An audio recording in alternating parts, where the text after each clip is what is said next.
300. Ngot ki kertong ki baya khun na Jowai constituency hakane ke election berbenta ke lapen pau ela ki jing sngau ba ke jing kular syagi pat ba hakaren san ke bala pelong da kedor basnong ki musniang u kertong ka UDP uba moonlight periat ubalong ulaong ba uban ningkong ban kren hakane keren san but sa u kertong ke BJP uba Alan Kia Suchang nangta sa u kertong ke TMC uba Andrew Shulai sitting MLA ke NPP uba Wailat Miki Shela bat ukertong ke INC uba Daniel Dan. Habakren bat ke DD News uba hek chnong ke kimusnyang uba Lamarie ulakren halo kajing temu bat kajing persang ban pelong yakum kini kijai program. Bagi baru ki kandidat kinuan sekali ke platform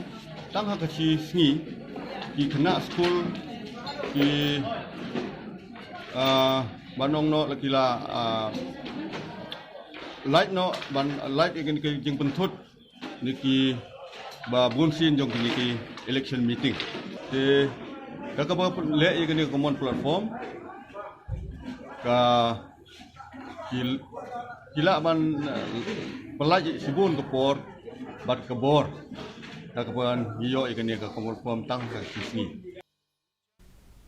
Mentapat ngepet ya kajing long jingman ka suminang shalong kajing shet